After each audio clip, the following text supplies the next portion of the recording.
Hi everyone, this is Myrna, and I hope that you're having a great day. Well, you probably already have heard about this 12-foot bronze statue of a black woman in Times Square. And I've heard a lot of reactions to it. And to be truthful, a lot of the things I see, I don't have that much of an interest in, to be truthful. Now, basically, I think this is an insulting statue. To get to the bottom line, I don't like wasting people's time. Maybe I should do that more because it's kind of like a strip tease. You don't just walk out on stage. Well, now I guess maybe you do, but it used to be back in the day you did a strip tease. But in any case, I'm more of a let's get to the point person. I think the statue is extremely insulting. I do not think it represents the average black woman. I think that they went out of their way. Now I say they, but I know it was made by Thomas J. Price. He went out of his way to totally um, just depretify black women. I know that's not a word, but it sounds nice. So I think that a lot of people have come online and they've said, well, the statue is fat. Why does she have to be fat? And why is she in that pose? And why is she dressed like that? Now, I tend to agree with all three. Now, people have also said, well, he just wanted to celebrate the average woman. Well, okay, celebrate the average non-black woman. Why do you have to do this experiment on us? And I've heard other women saying, well, you know what? It's because we black women go out looking like that. I beg to differ. No, we don't. No, no, we fix it up. Good grief. She looks like this is something you sleep in when you sleep alone, and her shoes look like men's shoes. I don't think black women did anything to deserve this. I think everybody has an off day, a bad day, and they made a statue of this particular black woman's bad day where she's wearing a too short, too tight T-shirt that's all the way up to her neck. I think her hairstyle is fine, but I think if they had done any other woman, they would have put makeup on her. I don't even care if you wanted to say, okay, y'all some big black women. Cool, make us big, beautiful black women. Put some makeup on her. Put a nice dress on her. Put a waist cincher on her. Good grief. You don't make any other statues of women looking bad. And then some women come up and say, but she looks like me. She looks like you on a bad day. She doesn't look like you if you were dressed up. Any other statue is only of people looking their best. They saved this for you, black women. And blaming yourself won't help. It's kind of like the movie Sinners. Now I liked the movie. I thought it was really, really good, especially the photography. Not since Daughters of the Dust have I seen black people photographed in such a beautiful way. But I think that the thing with Sinners is you had Michael B. Jordan, who to me looks like your typical black man. I don't think he's ugly, but I don't think he's the handsomest guy in the world.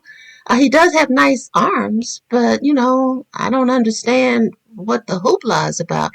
But in any case, the thing with Sinners is they gave her a woman who looks like this statue. Now, I'm not, as far as facially, I don't have anything against the statue. I even think if she's going to be a big woman, my problem is, my issue with the thing is dress her up. And I feel the same way about that movie, Sinners. You had Pearl Lean there. You could have given him an equally, what is it, person who is appearance wise within beauty standards. You could have, but you didn't. And also, I've never seen a love scene that's where the gal is coming at her from the back. I mean, that's kind of like, I don't really want to look at you. And it was just, yeah, she's very competent, but she did remind me of like Gone with the Wind, the Mammy figure. And I think they did that on purpose. I think that when she wasn't in the movie, I think the woman's name is Woomy. And I forgive me if I mispronounced it, but I think she's beautiful outside of that movie. They had to make her look tired and everything else, and same way they did this statue.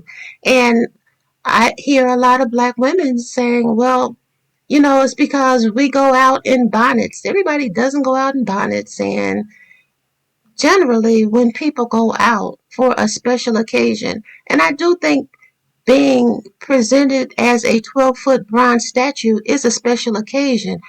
Most black women will dress for that occasion. I don't care what size they are. They're going to make a point of looking good. This is making a point of you're not looking good. It's the same way I felt about the movie Precious. I hated that movie. That movie just seemed like, what? Now you're attacking black motherhood. And when they had Monique pick up one of those big old TVs that weighed like 200 pounds, she picked it up and threw it at her daughter. I felt like this is just totally insulting. So much is insulting to you, black women, but they put it in pretty words. Like, we just want to celebrate the everyday person. I tell you what, go celebrate the everyday non-black woman. Catch them on a bad day. Catch them before they wash their hair and put stuff in it to make it fluffy. Excuse me. Catch other people. You made a specific target of black women here, and you have her between two black men like she's fighting racism. So you put a target on every black woman's back, every identifiable non-mixed black looking black woman that is. And I think it's insulting, it's cruel, and I believe in the second coming. I believe a lot of people, I think a lot of men in particular, are going to have a lot to answer for. These are two of the posters from the movie Sinners. And you can see Annie right here and Mary right here, and their prospective Michael B. Jordans above them.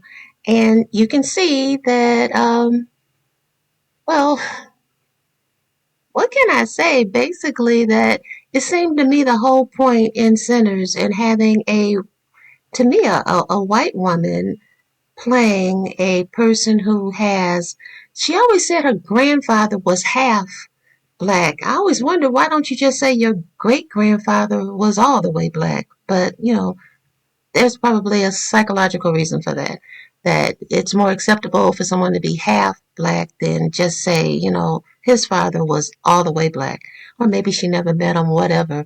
But to me, the same way I think Michael B. Jordan looks like every other black guy you see walking down the street, I tend to think this woman, Steinfeld, looks like pretty much every other white woman you see walking down the street. But they made a point of dressing her in a silk dress, and she's got her hair done, and she looks like some money went into her presentation, as opposed to Annie, who looks like the character she's playing, that she is struggling. But at the same time, she won't take Michael B. Jordan's money, which doesn't make any sense. You didn't sin to get it. I don't know. Maybe I'm wrong for that one. But to me, the thing was, wait a minute, he's been gone for 7 years, and you've been praying for him, and you weren't praying something horrible happens. I'm sorry, but not death. But wait a minute, you got up and left me for 7 years. You come back, and I immediately screw you? I don't think so. No. It's kind of like the old Lucy show. You got some splaining to do. For a fact, don't even explain nothing. Just get the blank away from me. Is how I would honestly feel. Now, maybe that's just me, but I'm not too much into that long-suffering black woman kind of stuff. You gone for 7 years and you didn't send me money while you were gone. I didn't know where you were. You lucky I'm not allowed to. You lucky I'm not a violent woman. I'm lucky I'm not a violent woman, since men are bigger than women and have worse tempers. But this is not a diss to men. I think, you were created to be a certain way. It's just that I think that your strength and your temperament was meant to protect your family, not to prey on your family. But that's another story altogether.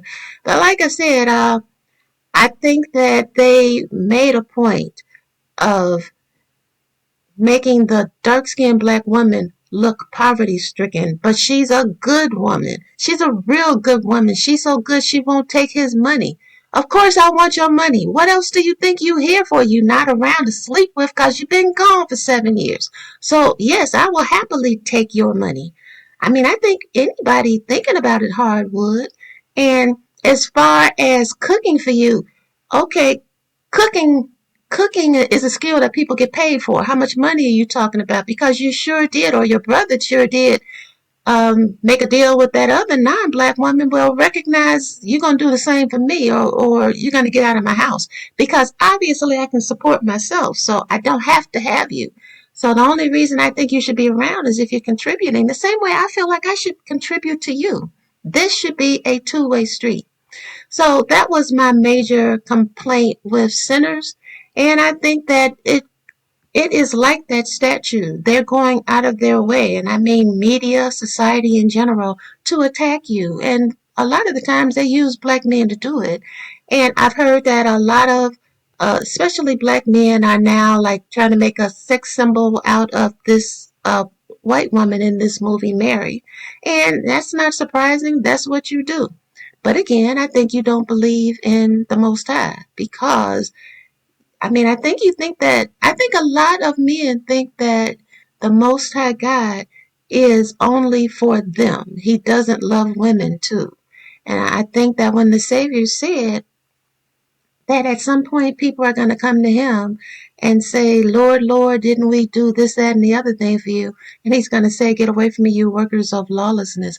I really do think that is going to be a lot of men, especially a lot of preachers, but possibly a lot of people who influence large numbers of people by making 12-foot statues and making movies where what they consider, what they call a good black woman sacrifices herself for them.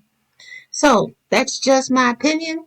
Could be wrong, but I do think it is something to consider. Oh, and another thing about Mary that I think that they implied was that they're telling mixed women or women who claim to have some African or Black American ancestry, but it doesn't show anywhere on them. I think it's saying that okay, yeah, we like you and all, but we're not trying to risk our lives for you. But if you're gonna be with us, be with us. If you're not gonna be with us, when you walk out that door, stay out that door because when you come back in, problems happen. Now that's what I got out of that, and to me, that's what it looked like. And even that the other non-black woman was the one who let the vampires in because she wanted to protect her child. Now, to me, a point in that movie, I really felt like, oh, so you want to be with your husband? Cool. Open the door, let her out, but she can't come back in. That would have been my solution. I'm not going to argue with you. That's your soul tie. Go knock yourself out. But if you're going to be here, be here. You cannot do both. And I think that is what that is a point I do agree with.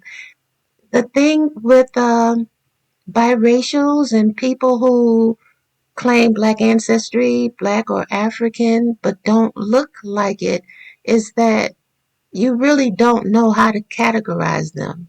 I personally, like I said, I feel this way about the women, not the men. Because for the most part, the men, they may feel superior, but at least they keep it to themselves. The women are constantly comparing themselves to you and telling you that, you know, your own men of your own race shouldn't like you. And the men help them by acting it out. But I think it's because even if you look at kings in the Bible, because when men want to tell you that black men in particular that they should be allowed to date whoever they want and have more wives than one, they look to what the kings did. But the kings married generally for profit or to, what is it, as a treaty or something. Men don't marry for love for the most part. And I kind of think you probably shouldn't either as a woman. I think you should marry because it helps you in some way. If it doesn't help you, then don't do it. And I do think that is how men see it. I think that they look at, oh, okay, on the social hierarchy, I'm moving up if I get something other than a black woman. If I get a black woman, especially one who looks like me, who is identifiably black, I am moving down. So I kind of think all of them are kind of, I don't want to say um, they compromise social morals when they do, but I also feel like that's your thing. And again, I believe the Savior is coming and you're going to pay for it. I feel that way about everybody. Whatever anybody's doing, including me, you're going to pay for it. So enjoy it now because, you might burn later. I don't have any intention of burning. I want to be good. So, you know. Anyway, since I was a little girl, and this is me personally, I have wondered if that romantic love people talk about so much actually existed because I saw it in movies, but I don't know, people seem to like each other, but that well, I truly don't believe in what is it? Not unconventional love. That love where you put up with whatever anybody's doing. I totally don't believe in that. I don't believe that God believes in that, the Most High God, because He has standards. He says, hey, see these 10 commandments? I'm not going to force you to follow them, but you will suffer the consequences if you don't. So I think that the whole ideal of, you know what I'm talking about, is something kind of love. I totally don't believe that. But I would like to believe that people can find each other fascinating and be willing to stick around. I do think that a good definition for love is what is it? Lust plus permanence or something, and loyalty. If you think about it, the whole thing with the devil was he's disloyal. He was disloyal to the Most High. You'll hear a lot of children looking at their parents, particularly their mother, and finding fault. The Most High had no fault. There was no reason to betray your father. So, whenever I see disloyalty, which I kind of feel about black men, I feel like, nope, that is not coming from the Most High. That's coming from the Most Low. He had the ultimate. There is no higher. He is the most high. He can do no wrong. Whatever he did was right. And you rebelled against him. You're continuing to. I truly don't like disloyalty. I like the expression, let your yes be yes and your no be no.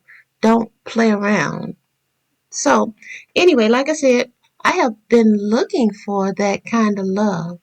When I was married, I tried to have that kind of love. I tried to have the whole ideal of what is it, ecclesiastical woman who was like doing the work of four women. And then it occurred to me, you know what? The Bible was inspired by God, by the Most High God, but it came through the hands of men. So it's profitable for them to tell you that working your fingers to the bone, sacrificing yourself, putting up with somebody insulting you is love. But it's only love going in one direction. That's the love that you should have for them. The love they should have for you is they get to treat you like dirt. And, if one day you wake up and say, you know what? I think I should stop treating her like dirt. Well, then that's an epiphany. That's like the sky should open. Everything should be just wonderful. But no, I don't believe in that. I don't think that will work long term. I think it's probably better if people get together and recognize that, you know, um, they should not use their physical strength against each other. They should not use their emotional strength against each other. I think it probably should be we both know what we are here to do. So even if one of us decides we don't like the other one, but it's not because of any particular thing they've done, well, then you still have a job to do. So, and that might be because I have, what is it, Venus and Capricorn, where I do like practicality. I mean, to me, one of the sexiest things a man can do is pay the bills. I mean, it's like this, I can't remember who said this in some movie, but they said that I try not to curse. That stuff turns me on. You paid the bills, baby. All right. I love you. You my man. And you did extra stuff. All right. Look at you. Oh, man. I mean, this is just wonderful. And I'm not kidding. I really do like practicality. I like that. Okay, we got together. We're going to get this done, and that done. You go over there and do your part. I'll be over here doing my part. And we will have a legacy. We will have beautiful children who look like us. We will teach our children to go out in that world and conquer. We will teach them you hold your head up with everybody else. You are at least as good as everybody else.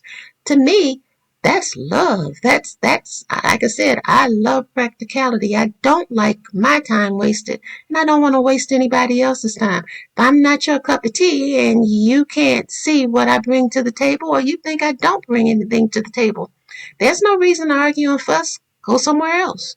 There are lots of women out here. There is no reason to fuss about anybody. Which kind of brings me to this. Oh, before I go, please take a look at my video because, again, this is my exploration of, is there really this romantic love that they're telling us about? I mean, because I think it sounds really, really nice as long as it doesn't get in the way of other things you need to get done. Okay, this is the series of videos I put up. You see that this is part 4, but it has 9 parts, and it is an exploration of this romantic love and can it survive over time? What does it really mean? So please take a look at it. It really it was fun to do, to be truthful. So please take a look, and it brings me to this story. Probably heard that Halle Bailey got a restraining order against her baby daddy, DDG. And it's news, but it's beginning to seem like that's almost part of black marriages now, that at some point somebody's gonna have to get a restraining order.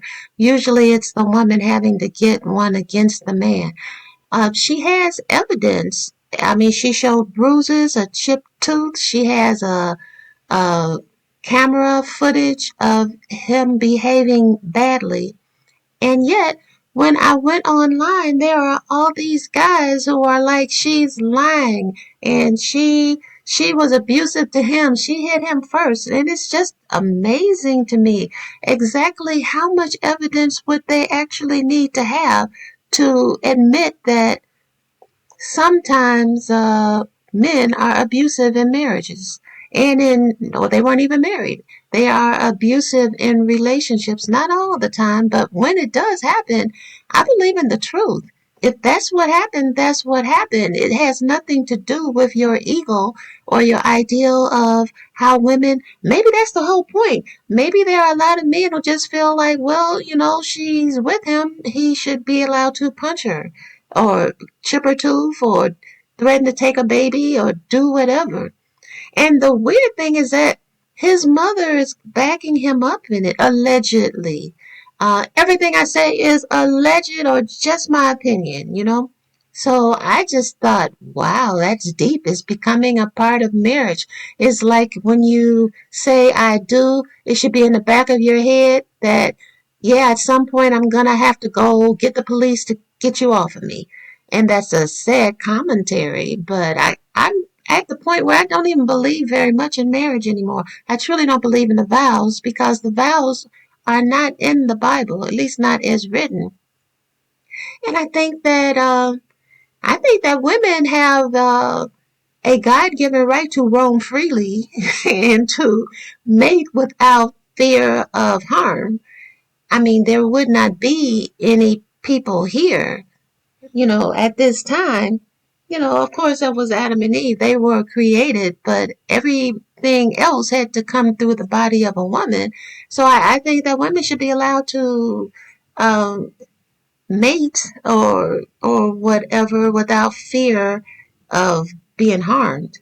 But apparently, a lot of other people don't agree with that. And I think that that is very, very interesting.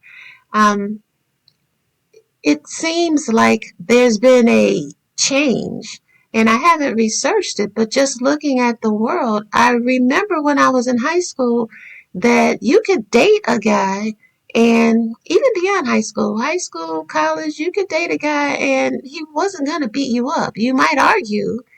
Actually, there wasn't even that much to argue about, but if you did, he still didn't beat you up. We did know that after you married them, you might get hurt. But for the most part, no, just dating. That happened, I think, maybe about 20 years ago when I started hearing about date abuse. And that's, I don't know, I don't think that that is saying that society is progressing. I think it's retrogressing. Things are going backwards. So at this point, I think marriage is pretty dangerous for black women. And I was raised during a period where we focused a lot on black men, on how hard they had it, how people were out to get them, and nobody paid attention to the problems, excuse me, the concerns, the issues you might have as a black woman. So I do think that that is nice right now, that there is more of an acknowledgement, but still there are, and it really did seem to be parted along gender roles or, yeah, whatever. It seems like a lot of men, not all, but a lot of men felt like she's lying. The same way they said that Megan Thee Stallion shot herself in the foot. It couldn't possibly be a man who did it, even though he has a smoking gun, allegedly. So I don't know. I think in this particular environment, as much as I am a romantic and I'd like to think that real love exists, I think unless you really find that real love right there, whatever it might be, it's probably best to just do the 4B thing where you just say, you know what? Y'all stay over there and do your thing. We'll stay over here and do our thing. And, maybe we can get together on the weekends. I don't know. There was a queen. I can't remember which queen it was, if it was Victoria or somebody. But anyway, she had a thing for horses. So, when she wanted to like get busy, she would harness a horse so that the horse couldn't hurt her. Now that's what I read somewhere. I don't know if it's true, but I'm beginning to think you almost need that when you date. Like, I want to date you, I want to get to know you and all, but I don't want to get hurt. So I'm gonna have to harness you up.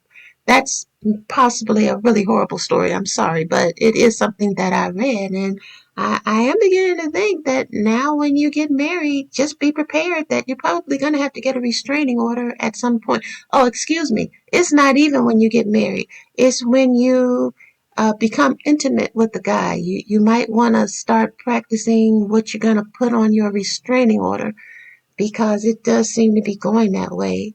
That is, if you get the chance to get a restraining order, not as many people as should be are really paying attention to the black femicide rate. So that's beyond you need a restraining order. Um, that's like an African village and I will say this is alleged, though I did read it. I just can't remember the details, but it was an African village, and I think it was soldiers or construction workers of another who were non-black and non-African moved near the village and they started having relations with the women. This was not voluntary on the women's part. I guess the men were gone somewhere or something. But anyway, when the men came back, the uh, black or African men, they were mad at the women and they started beating the women up. These were their wives. So the women all got together and said, you know what, we have to get out of here because these guys are not being nice to us. So they formed their own all-female village. Now I would hate to see it come to that, but again, I have been on here telling black women or women in general, but particularly black women, to be very careful. And I do believe that when they make movies and series or whatever, it is predictive programming. and there was something called the shoe fly connection or something like that. It was based on a book by the same name. But anyway, something happened so that the men became very violent toward any woman that they found sexually appealing. The thing is, there's a man out there who feels, whatever woman is sexually appealing. So it got to the point where the women had to all be put in camps, but the men breached the camps.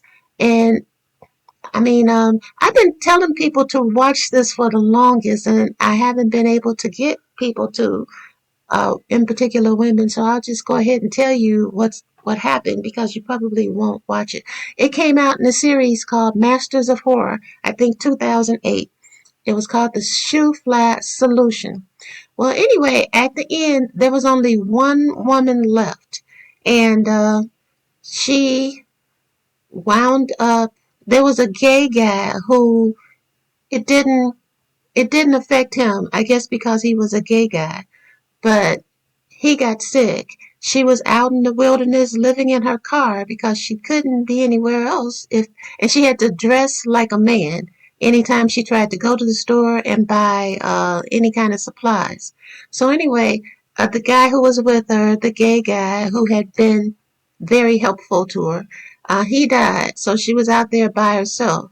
And it was just the saddest thing. Even her daughter um, didn't make it.